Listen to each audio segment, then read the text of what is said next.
بسم اللہ الرحمن الرحیم۔ السلام علیکم۔ ایک بوڑھی دائی جس کی عمر 60 سال کے قریب تھی، وہ اپنے کمرے میں لحاف اوڑھ کر سو رہی تھی جب اس تیز طوفانی بارش میں اسے دروازے پر دستک محسوس ہوئی۔ دروازے پر دستک اور پھر بادلوں کا گرجنا۔ پہلے تو یہ سمجھی کہ ہو سکتا ہے میری غلط فہمی ہو، لیکن جب مسلسل دروازے پر دستک سنی تو گھبرا کر اٹھ بیٹھی۔ اپنے اس چھوٹے سے گھر میں وہ اکیلی رہا کرتی تھی۔ رات کے اس پہر تیز طوفانی بارش میں آخر کون تھا جو اسے بلانے کے لیے آ چکا تھا؟ پہلے تو حیرت میں ڈوبی، لیکن پھر جلدی سے خود کو ایک چادر میں لپیٹ کر کمرے سے باہر آئی۔ جیسے تیسے دروازے تک پہنچی۔ جیسے ہی دروازہ کھولا تو سامنے ایک شخص کھڑا تھا۔ اس قدر سیاہ رنگت کا مالک تھا کہ اندھیرے میں اس کے نئے نقش پہچاننا اس بوڑھی دائی کے لیے مشکل تھا۔ بوڑھی دائی نے اس شخص کو دیکھا تو یہی سوال کیا کہ کون ہو تم؟ اس طوفانی موسم میں کیوں پریشان کر رہے ہو مجھے؟ بوڑھی دائی کی بات سن کر وہ شخص کہنے لگا کہ میری بیوی کی طبیعت خراب ہے، آپ جلد از جلد چلیں، اسے اس وقت ایک دائی کی اشد ضرورت ہے۔ دائی نے جب یہ سنا تو خراب موسم کو دیکھ کر کہنے لگی کہ میں اس وقت نہیں آ سکتی، تم کوئی اور دائی دیکھ لو۔ لیکن وہ شخص منہ مانگی قیمت دینے کو تیار تھا۔ یوں دائی بھی غریب تھی، پیسوں کی لالچ میں جانے کے لیے مان گئی۔ وہ شخص اپنے ساتھ کیلے اور کھجور کے پتوں کا بنا ہوا ایک سایہ لے کر آیا تھا۔ وہ خود تو بارش میں بھیگتا رہا، لیکن اس بوڑھی دائی کو سایہ کیے رکھا۔ چند گلیاں چھوڑ کر ہی اس سیاہ فام شخص کا گھر تھا۔ گھر میں داخل ہونے کے بعد اس شخص نے بتایا کہ سامنے کمرے میں میری بیوی موجود ہے۔ دائی یہی سمجھ رہی تھی کہ جیسا یہ خود سیاہ فام حبشی ہے، اس کی بیوی بھی ایسی ہی ہوگی۔ اس نے جیسے ہی کمرے میں قدم رکھا تو کمرے میں ایک مشعل جل رہی تھی اور ایک عورت کے کراہنے کی آواز اس کی سماعتوں سے ٹکرائی۔ جب اس نے کمرے میں قدم رکھا اور دیکھا تو حیرت زدہ نظروں سے یہ دیکھ کر اس کی آنکھیں پھٹی کی پھٹی رہ گئیں کہ سامنے بستر پر لیٹی لڑکی تو بالکل کسی چاند کا ٹکڑا لگ رہی تھی۔ کوئی بھی یقین نہیں کر سکتا تھا کہ یہ اتنی حسین لڑکی ایک سیاہ فام کی بیوی ہے۔ اس دائی کو بھی یقین نہیں آیا تھا۔ وہ اس درد سے کراہتے ہوئے لڑکی کے پاس گئی اور کہنے لگی، اے لڑکی، وہ جو سیاہ فام شخص مجھے یہاں پر لے کر آیا ہے وہ تمہارا کیا لگتا ہے؟ یہ سن کر اس لڑکی نے جو بات کہی سن کر دائی کی آنکھیں حیرت سے پھٹی کی پھٹی رہ گئی۔ وہ اپنے کانوں کو ہاتھ لگانے لگی۔ سلطان محترم کا دربار لگا ہوا تھا۔ لوگ اپنے مسائل لے کر آ رہے تھے اور سلطان سب کے مسائل پر غور و فکر کر کے ان کا جواب بھی دے رہے تھے۔ آج سلطان کی طبیعت تھوڑی ناساز تھی، وہ آرام کرنا چاہتے تھے۔ شاہی طبیب نے بھی انہیں یہی کہا تھا کہ وہ دوا لے کر سلطان محترم جتنا آرام کریں گے اتنا ہی ان کی صحت کے لیے اچھا ہے۔ لوگوں کا کیا ہے، وہ تو آتے ہی رہتے ہیں، چھوٹے چھوٹے مسائل جن کا حل وہ خود بھی نکال سکتے ہیں۔ اس کے باوجود بس سلطان سے ملنے کا بہانہ چاہیے۔ جان بوجھ کر سلطان سے ملاقات کی خاطر، ان کے دیدار کی خاطر وہ دربار میں چلے آتے ہیں۔ مگر یہ بات سن کر سلطان مسکرا دیے، کہنے لگے کہ یہ لوگ میرے مہمان ہیں، اور مہمان جب ملنے کے لیے آئیں اور میزبان ہی موجود نہ ہو تو یہ کوئی مہذب طریقہ تو نہ ہوا۔ میں سب لوگوں کے مسائل سننے کے بعد آرام کر لوں گا۔ سلطان اتنا کہہ کر دربار میں آ چکے تھے۔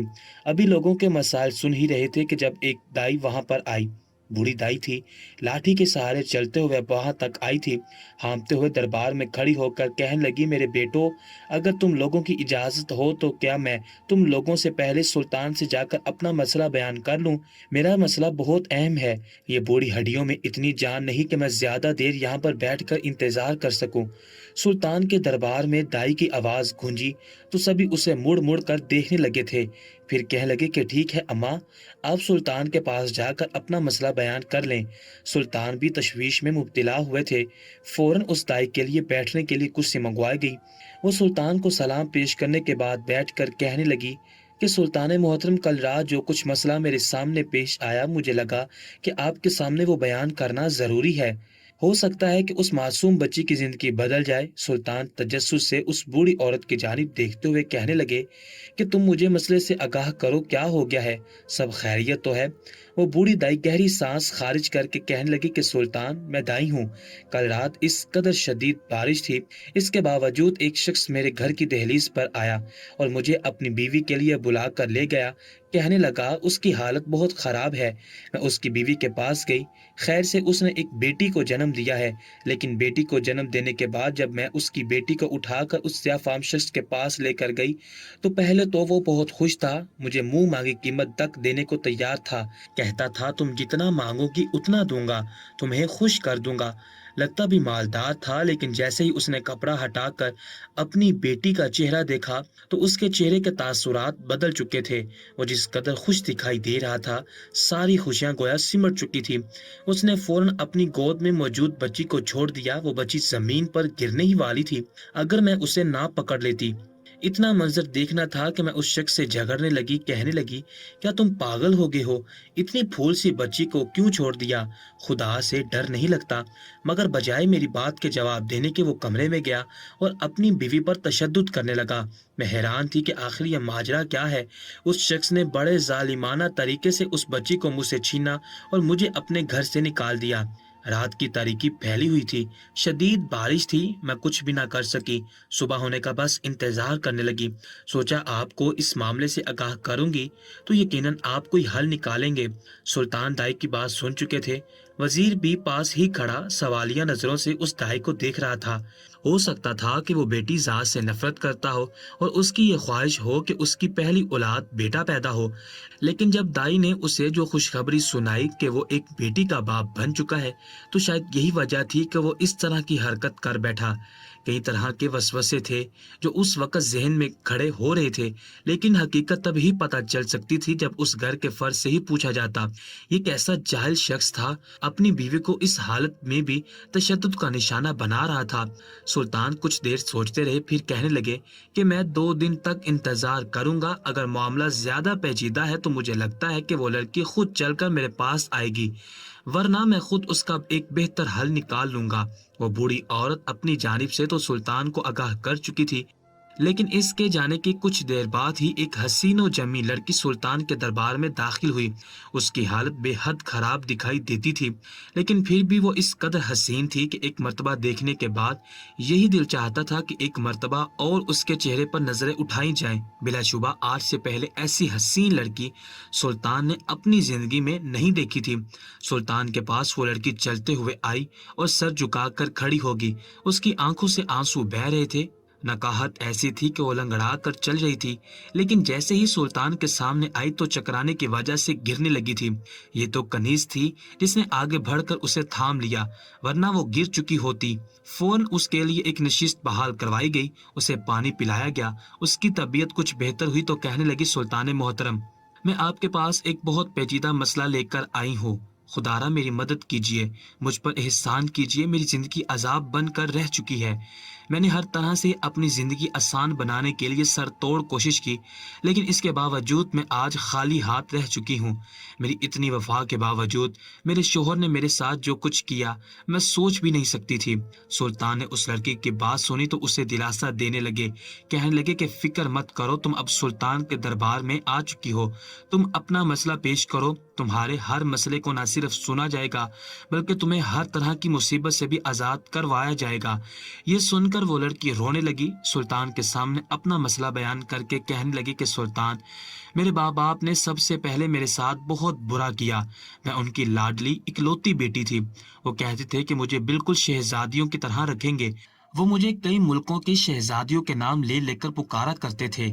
मैं भी जिस कदर हसीन थी, इससे कहीं ज्यादा मैं अपने माँ बाप से मोहब्बत करती थी। लेकिन बदकिस्मती ये थी कि हम गरीब थे। मेरे वालिद मजदूरी करते थे, कभी कभार उनका काम चल जाता और कभी हमें भूखे पेट ही सोना पड़ता। मेरे माँ बाप ने खुद तो भूख अफलास काटी, लेकिन मुझे जैसे तैसे खाना खाने को दे दिया करते थे। मैं जिस कदर हसीन और जमील थी, मेरे माँ बाप ने मुझे हर बुरी नजर से बचा कर रखा। जब मेरी शादी की उम्र हुई तो मेरे लिए कई रिश्ते आने लगे, लेकिन वो सभी ऐसे थे जो गरीब थे, नादिर थे और हमारे ही जैसे तबके से ताल्लुक रखते थे, जिनके पास एक वक्त का खाना भी नहीं हुआ करता था। मेरे माँ बाप का कहना था कि वो मेरी शादी ऐसे शख्स से करवाएंगे जिसके पास गुर्बत ना हो, मैं सुकून की जिंदगी गुजार सकूं। और आखिर एक रोज जब मैं बाजार अपने वालिद के साथ गई तो मैंने जलबाब पहन रखा था, अपने चेहरे को भी ढक रखा था, लेकिन एक मुकाम से गुजरते हुए मेरा पर्दा एक खूंटी में अट चुका था और मेरा चेहरा सामने खड़े ताजिर के सामने वाजे हो गया। मेरा चेहरा देखकर वो मेरा दीवाना सा हो चुका था। उसने अपनी नजरें मेरे चेहरे से हटाई बिना थी। मैं जल्दी से अपने वालिद के साथ घर वापस तो आ चुकी थी, लेकिन अगले ही रोज उसका मेरे लिए रिश्ता आ चुका था।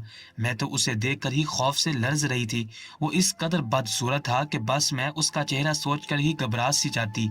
लेकिन वो बेहद अमीर था। जब वो रिश्ता लेकर मेरे घर आया तो मेरे वालिद पहले तो उसे जलील करने लगे, लेकिन जब उन्हें ये अंदाज़ा हुआ कि ये बहुत अमीर ताजिर है, आराम व आसाइश से रहता है और उनकी बेटी को पसंद करता है, तो उन्होंने उससे मुआज़रत कर ली, अपनी पलकें बिछाने लगे और उससे मेरा रिश्ता तय कर दिया। उससे पहली मुलाकात में ही कह दिया कि वो अगले जुमे को आए, उससे मेरा निकाह करवा दिया जाएगा। ये सुनकर तो मैं बहुत रोई थी। अपनी वालिदा से कहने लगी कि मुझे उससे शादी नहीं करनी, मुझे उससे खौफ आता है, फिर तो उम्र में भी मुझसे बहुत बड़ा है। लेकिन मेरे वालिदा ने मेरी एक ना सुनी और यही कहती कि शादी इससे ही होगी, वो तुम्हें बहुत खुश रखेगा। कहा मैं इतनी हसीन और जमील, और कहा वो मेरे साथ कहीं से भी मेल नहीं खाता था। जब निकाह के बाद मुझे उस शख्स के साथ रुखसत किया गया तो हर कोई मुझ पर तरस खा रहा था कि इतनी हसीन लड़की जिसे किसी सल्तनत की शहजादी होना चाहिए था, और आज उसे ऐसे शख्स के साथ रुखसत कर दिया गया जो न सिर्फ उससे बड़ा है बल्कि उसके साथ मेल नहीं खाता। मैं उसके घर में आ चुकी थी, लेकिन मुसलसल रोती रही। वो मेरे करीब आ रहा था, मुझसे अपना हक वसूल करना चाहता था, मगर मैं उससे कराहत महसूस करने लगी, उसे खुद से दूर करने लगी। मगर इसके बावजूद मेरा इनकार भी उसे ना रोक सका। कहने लगा मेरी काली रंगत तुम्हें तकलीफ दे रही है, मुझसे घिन आती है तुम्हें, और न जाने क्या क्या। मैंने उसके सामने तो कुछ भी ना कहा, बस रोती रह गई। उसे मेरे जज्बात से कोई फर्क नहीं पड़ता था। मेरे हुस्न पर फिदा होकर मुझसे शादी कर चुका था। उसे तो मेरे नाज उठाने चाहिए थे। शुरू शुरू में तो उसका ऐसा ही रवैया था। जब मैं उसके साथ बिल्कुल नर्म रवैया रखने लगी तो ये भी मेरे साथ इज्जत से पेश आने लगा, मेरी हर बात मानता। घर में मेरे खाने के लिए हर चीज रखी हुई थी। एक रोज मैं काम करते करते थक गई तो काम छोड़कर सोने के लिए लेट गई। मेरा शोहर पिछले 2 हफ्तों से तिजारत के सिलसिले में दूसरे शहर गया हुआ था। वो वापस आ चुका था। कितनी ही देर दरवाजे पर दस्तक देता रहा, लेकिन दरवाजा ना खुला। जब तक मैंने जाकर दरवाजा खोला, सामने मेरा शोहर और उसका एक गुलाम खड़ा था। बगैर लिहाज किए कि उसका गुलाम भी वहां पर मौजूद है, वो मेरे मुंह पर थप्पड़ मार चुका था। कहने लगा कि दरवाजा खुलने में इतनी देर क्यों हो गई? क्या तुमने अपने आशिक को इस घर में बुला रखा है? क्या तुम मेरे जाने के बाद मेरी अमानत में खयानत करती हो? तुमने अपने हसीन आशिकों को यहाँ पर बुला रखा है। ऐसे ऐसे गलत अल्फाज थे कि मैं बयान नहीं कर सकती। मैं रोने लगी। मैं कहने लगी कि मेरी तबीयत खराब थी।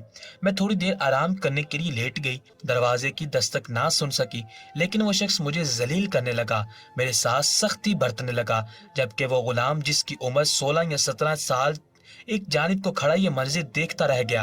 मेरे शोहर ने मुझ पर बहुत तशद्दुद किया और मैं रो कर बोली कि मैं कसम खा कर कहती हूँ कि मैं उसके साथ खयानत करने के बारे में सोच भी नहीं सकती। मेरी जिंदगी में आने वाला वो पहला और आखिरी मर्द है। जब वो मार मार कर थक गया तो वहां से चला गया।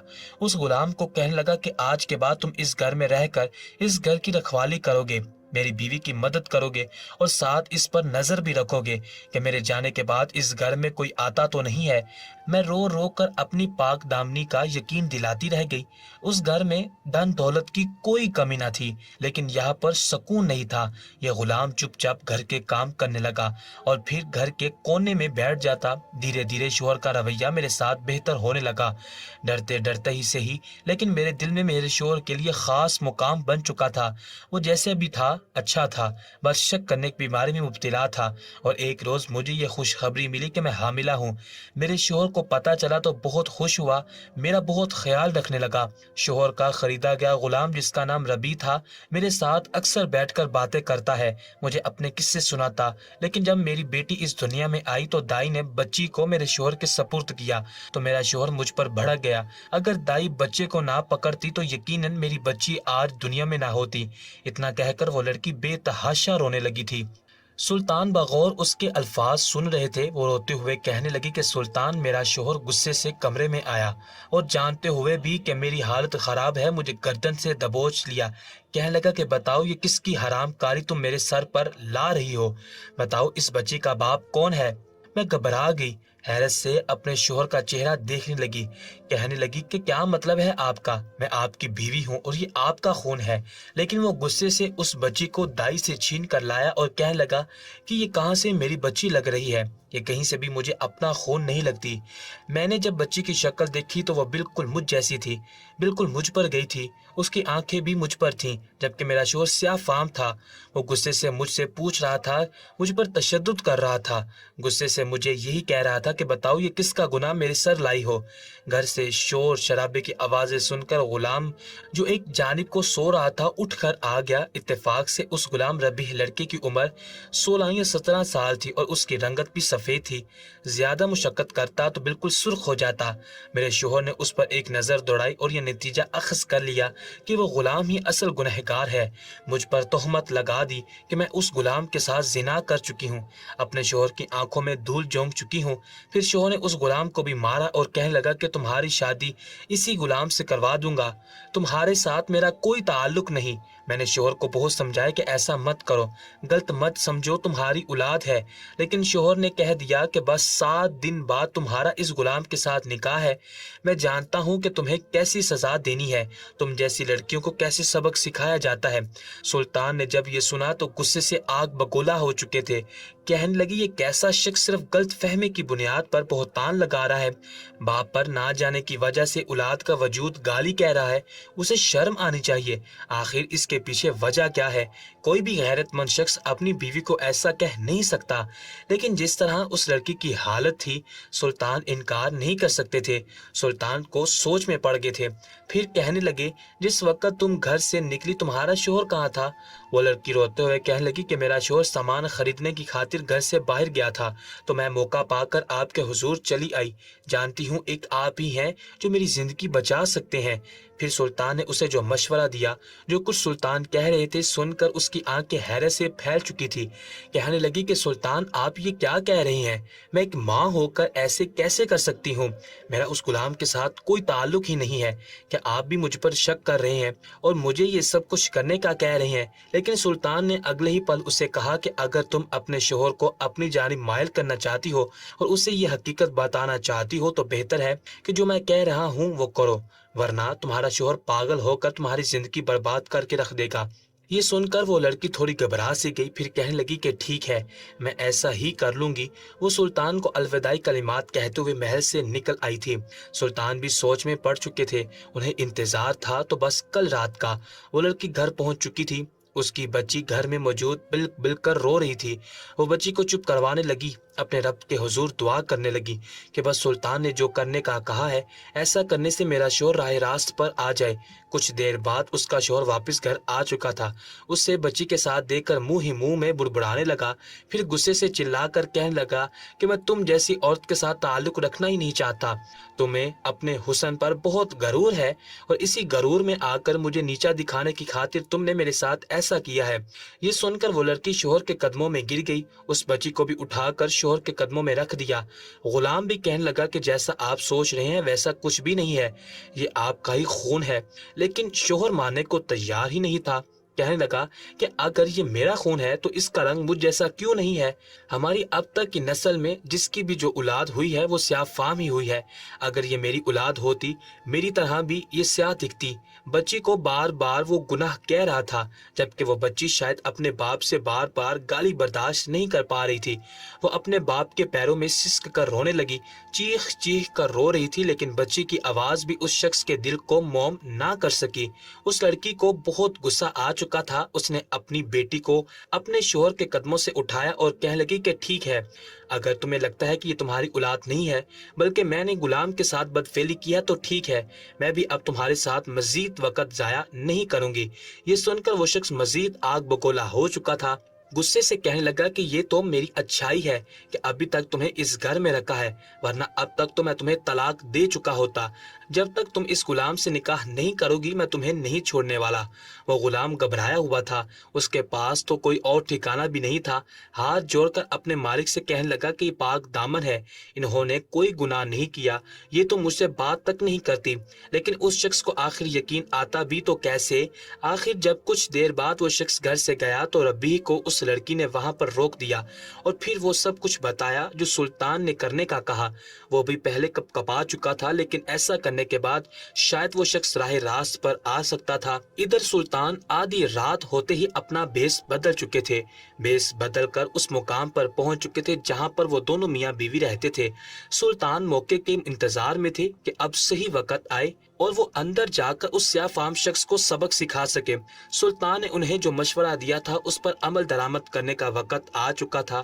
یہ شخص پاگل تھا۔ اس لڑکی نے اپنے والدین کے پاس جا کر بھی انہیں روداد سنائی اور یہ کہا کہ میرا پیچھا اس شخص سے چھڑوا دے، یہ شخص مجھ پر بہت زیادہ ظلم زیادتیاں کرتا ہے۔ لیکن اس لڑکی کے والدین نے بس یہی کہا تھا کہ بیٹی تمہارے ساتھ نکاح کرنے کے لیے شخص نے ہی ہمیں سونے کی اشرفیاں دی تھی۔ اس کا کہنا تھا کہ یہ بطور تحفہ وہ ہمیں دے رہا ہے، اگر ہم اپنے جگرے گوشہ کو اسے سونپ دے رہی ہیں۔ ہم نے پہلے تو انکار کیا لیکن پھر تحفہ سمجھ کر رکھ لیا، لیکن کچھ روز بعد تمہارا شوہر ہمارے گھر آیا اور صاف الفاظ میں ہمیں کہہ گیا کہ اب آپ لوگوں کا میری بیوی کے ساتھ کوئی تعلق نہیں ہے۔ وہ آپ کی بیٹی تب تک تھی جب تک اس گھر کی چار دیواری میں موجود تھی۔ اگر آپ لوگوں نے ان سے ملنے کی کوشش کی یا اپنی بیٹی کی باتوں میں آ کر اسے پناہ دینے کی کوشش کی تو مجھ سے برا کوئی نہیں ہوگا۔ وہ لڑکی ایک مرتبہ شوہر سے تنگ آ کر اپنے والدین کے پاس بھی گئی تھی، لیکن والدین مجبور تھے، اسے گھر میں داخل ہونے ہی نہیں دیا گیا تھا۔ طلاق کے بعد جب تک ایک عورت عدت پوری نہ کر لے تب تک دوسرا نکاح ہو ہی نہیں سکتا۔ یہ سب جانتے بوجھتے یہ سیاہ فام شخص 7 دنوں کے اندر اندر اپنی بیوی کا نکاح اپنے ہی غلام سے کروانا چاہتا تھا۔ اس بات کا تذکرہ جب اس لڑکی نے اپنے شوہر سے کیا کہ میں تمہاری بیوی ہوں، عدت پوری کیے بغیر دوسرا نکاح کر ہی نہیں سکتی، تو اس بات کے جواب میں اس نے صرف اتنا کہا کہ میں تمہیں بیوی مانتا ہی نہیں ہوں، میں تو تمہیں اپنا زر خرید غلام سمجھتا ہوں جسے میں پیسوں کے عوض خرید کر لایا تھا، صرف اور صرف تمہارے حسن سے متاثر ہونے کے بعد۔ یہ سن کر وہ لڑکی دل برداشتہ ہو چکی تھی۔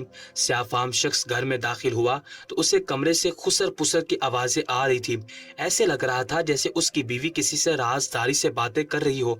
کچھ ہی دیر بعد جب بچی کے رونے کی آوازیں آنے لگی، وہ بچی اس قدر رو رہی تھی، ایسا لگ رہا تھا جیسے پورے علاقے میں اس بچی کے رونے کی آوازیں گونج رہی ہو۔ پہلے تو وہ شخص نظر انداز کرتا رہا، دروازے پر دستک دیتا رہا، لیکن جب رو رو کر بچی ہلکان ہو گئی اور دروازہ نہ کھلا تو اس شخص کو گھبراہٹ ہونے لگی تھی۔ اس نے کمرے کا دروازہ ایک جھٹکے سے کھول دیا۔ جب وہ کمرے میں داخل ہوا تو اس وقت اس کی بیوی اس کمرے میں دلہن کے روپ میں موجود تھی۔ اس کی بیوی نے وہ لباس زیب تن کر رکھا تھا جب وہ اس وقت پہن کر آئی تھی جب اس کا نکاح سیاہ فام شخص سے ہوا تھا۔ وہ غلام بھی وہیں اس کمرے میں موجود تھا۔ وہ پھول سی نومولود بچی زمین پر لیٹی ہوئی تھی اور اس کی ماں یعنی وہ حسین و جمی لڑکی اپنے ہاتھ میں چاقو لے کر اس بچی کی گردن پر رکھی ہوئی تھی۔ اس سے پہلے کہ وہ تیز دھار چاقو سے بچی کی گردن دھڑ سے الگ کر دیتی، یہ شخص آگے بڑھا تھا۔ اگلے ہی پل اس نے بچی کو اس لڑکی سے چھین کر سینے سے لگا لیا تھا اور ایک زناٹے دار تھپڑ اس لڑکی کے منہ پر لگا کر کہنے لگا کہ یہ کیا کر رہی تھی تم؟ کیا تمہارے سینے میں پتھر ہے؟ ایک معصوم بچی کا گلا کاٹنے چلی تھی؟ تم کچھ خدا کا خوف کرو، یہ اولاد ہے تمہاری، خون ہے تمہارا اور تم اسی کا قتل کرنے چلی تھی۔ وہ شخص حواس باختہ ہو چکا تھا۔ زندگی میں پہلی مرتبہ اس لڑکی نے اپنے شوہر کو ایسے دیکھا تھا۔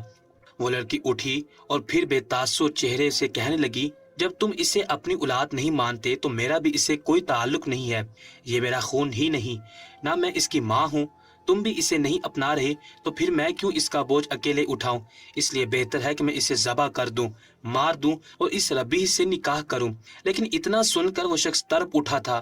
اس نے وہ چاقو لے کر اس لڑکی کے ہاتھ سے دور پھینکا، غصے سے کہنے لگا کہ خبردار جو تم نے اسے ہاتھ بھی لگایا۔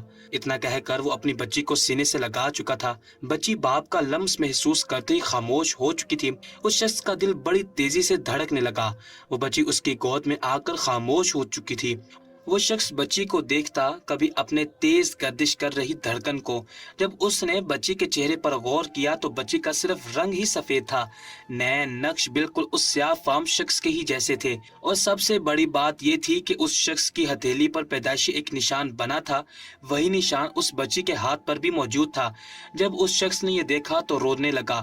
روتے ہوئے بچی کو سینے سے لگا کر کتنی ہی دیر روتا رہا، اپنی بیوی کو پوچھتا رہا کہ تمہیں تو میں رحم دل سمجھتا تھا، تم اتنی ظالم کیسے نکل آئی؟ عین موقع پر سلطان محترم بھی وہاں پر پہنچ چکے تھے۔ سلطان محترم کو اچانک وہاں پر دیکھ کر وہ شخص بھی گھبرا گیا، رونے لگا، لیکن سلطان نے صرف یہی کہا تھا کہ یہ تمہارا خون ہے، صرف رنگ کی بنیاد پر یا ظاہری خد و خال کی بنیاد پر تم یہ نہیں کہہ سکتے کہ یہ تمہاری اولاد نہیں ہے۔ اگر اولاد باپ سے مشابہت کم رکھتی ہے تو اس کا ہرگز یہ مطلب نہیں ہوتا کہ وہ تمہارا خون نہیں ہے۔ اگر تم خود پاک دامن ہو تو یقیناً تمہاری بیوی بھی تمہیں پاک دامن ہی ملے گی۔ تمہاری بیوی تمہاری اتنی زیادتیاں سہنے کے باوجود تمہارے ساتھ مخلص رہی، جانتے ہوئے بھی کہ تم اس کے ساتھ میل نہیں کھاتے، اس کے کفو نہیں ہو، پھر بھی یہ تمہیں مجازی خدا کا درجہ دیتی ہے، اور تم اس پر اس قدر ظلم کر کے یہ سمجھتے ہو کہ روز محشر تمہیں جہنم کی بجائے جنت میں بھیج دیا جائے گا۔ تمہاری بیوی کی آنکھ میں تمہاری وجہ سے ایک آنسو بھی آئے تو فرشتے تم پر لعنت بھیجتے ہیں۔ وہ شخص شرمندہ ہو چکا تھا، معافی مانگنے لگا، اپنی بیوی کے سامنے ہاتھ جوڑ دیے، غلام سے بھی معافی مانگی، اور پھر روتے ہوئے کہنے لگا کہ آپ مجھے جو سزا دیں گے میں قبول کرنے کو تیار ہوں۔ میں یہ سب صرف اس لیے کرتا رہا تاکہ بیوی کو ڈرا دھمکا کر رکھ سکوں، یہ بھول کر بھی وہ غلطی نہ کر سکے، اس لیے میں پہلے ہی اسے تنبیہ کر دیا تھا تاکہ میرے علاوہ کسی اور کو سوچ نہ سکے۔ لیکن سلطان نے اس کی سزا کا حکم اس کی بیوی کو دیا تو بیوی نے اس شخص کو معاف کر دیا۔ سلطان بھی اسے خبردار کر کے آئے کہ دوبارہ کسی نے بھی بیوی یا اولاد کے حق تلفی کی تو اسے سلطان سخت ترین سزا دیں گے۔